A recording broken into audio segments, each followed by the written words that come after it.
Bismillahirrahmanirrahim. Assalamualaikum warahmatullahi wabarakatuh. Anak saleh dan saleha, pada pembelajaran kali ini kita akan belajar tema 4, subtema 1, pembelajaran 5 dan 6. Are you ready today? Mari kita belajar bersama-sama. Kita simak ya. Di era globalisasi ini, Indonesia memegang peran yang sangat penting. Kebudayaan Indonesia yang mendunia membuat Indonesia semakin dikenal. Apa dampaknya bagi warga negara? Ayo kita pelajari bersama. Batik adalah seni tradisional Indonesia yang mendunia. Seni batik berawal dari seni tradisional yang dibuat khusus untuk para petinggi keraton pada zaman kerajaan di Nusantara. Seiring dengan perkembangannya, kini kain batik telah dipakai oleh berbagai kalangan, bahkan telah mendunia. Pada tanggal 2 Oktober 2009, UNESCO memberikan pengakuan dan mengesahkan secara resmi batik Indonesia sebagai warisan budaya. Melalui berbagai pameran seni tradisional yang diadakan di dalam dan di luar negeri, batik Indonesia semakin dikenal dan diminati. Bahkan beberapa tokoh dunia gemar mengenakan pakaian dengan motif batik setelah mengenalnya sebagai tanda mata ketika berkunjung ke Indonesia. Mendiang Nelson Mandela misalnya, beliau kerap menggunakan batik Indonesia dalam kesehariannya. Saat ini, batik karya pengrajin tradisional mengalami lonjakan pemesanan dari mancanegara utamanya untuk pasar dunia. Salah satu strategi yang dilakukan oleh pengrajin batik untuk menembus pasar dunia adalah membuat kreasi motif dan warna yang disesuaikan dengan selera calon pembeli di negara tujuannya. Pelestarian batik sebagai seni tradisional harus terus dikembangkan dan dipelihara untuk meningkatkan daya jual dan kesejahteraan pengrajinnya. Sebagai warga negara Indonesia, tentunya kita sangat bangga dengan pengakuan dunia terhadap batik. Indonesia terus mengembangkan kerjasamanya di bidang kebudayaan negara lain. Misalnya dengan Festival Kebudayaan Negara-negara ASEAN dan Pertukaran Kebudayaan. Hal ini akan membuat kebudayaan Indonesia semakin berkembang. Coba kalian cari informasi mengenai satu kerjasama Indonesia yang dilakukan dengan negara-negara ASEAN dalam bidang kebudayaan. Lalu tuliskan pada tabel di bawah ini. Nah, setelah mengisi tabel tadi, ayo kita berkreasi. Buatlah poster untuk memamerkan salah satu kebudayaan yang ada di tempat tinggalmu. Buatlah semenarik mungkin, sehingga orang ingin tahu dan mengenal kebudayaan di daerahmu.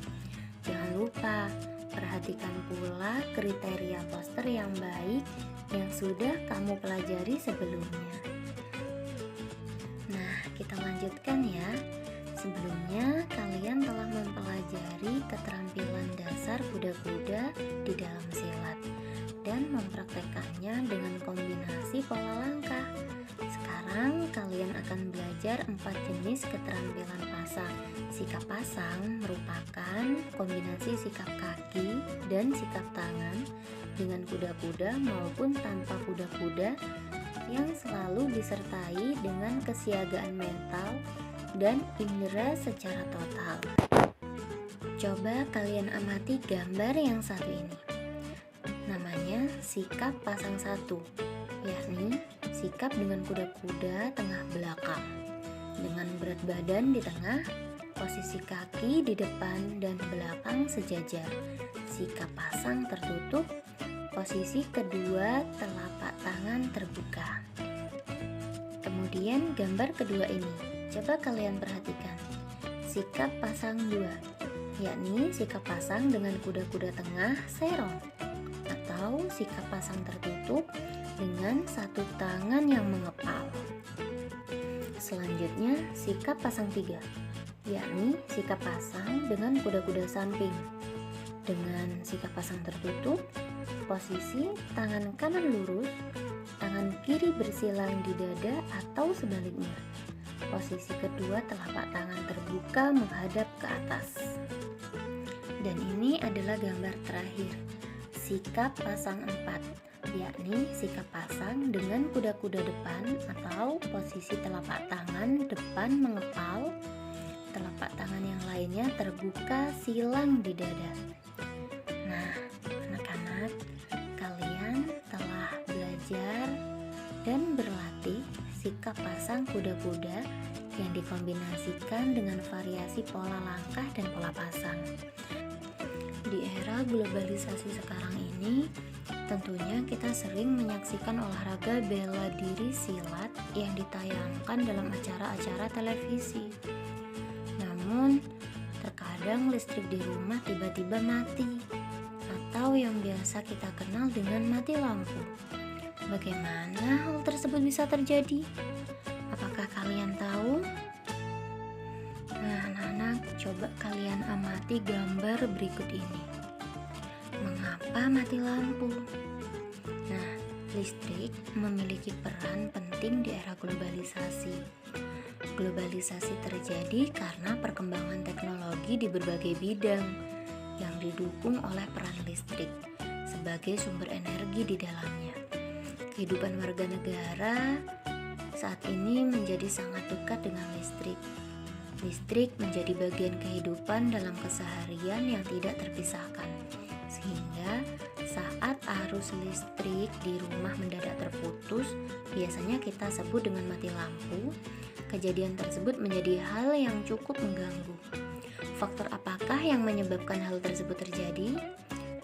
Perusahaan listrik negara atau biasa kita sebut PLN sebagai perusahaan negara yang mengurus bidang kelistrikan sesungguhnya juga tidak menyukai kejadian mati lampu, apalagi padam dalam waktu yang cukup lama.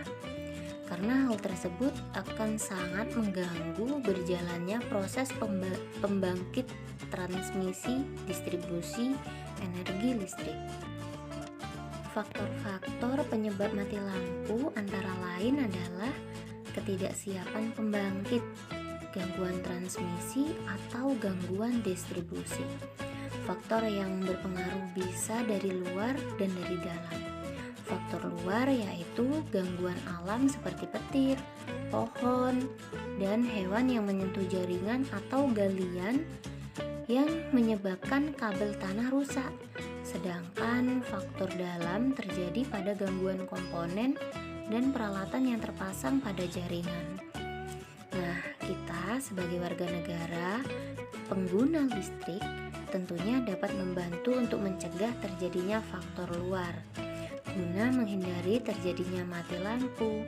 Mari kita sama-sama ikut menjaga keberadaan listrik di tengah kita. Nah, anak-anak, itulah yang dapat kita pelajari hari ini. Semoga bermanfaat ya. Jangan lupa tetap semangat belajar. Selamat belajar anak-anakku. Sampai jumpa di pembelajaran berikutnya. Bersama saya, Bu Ayu Puspitarini. Wassalamualaikum warahmatullahi wabarakatuh.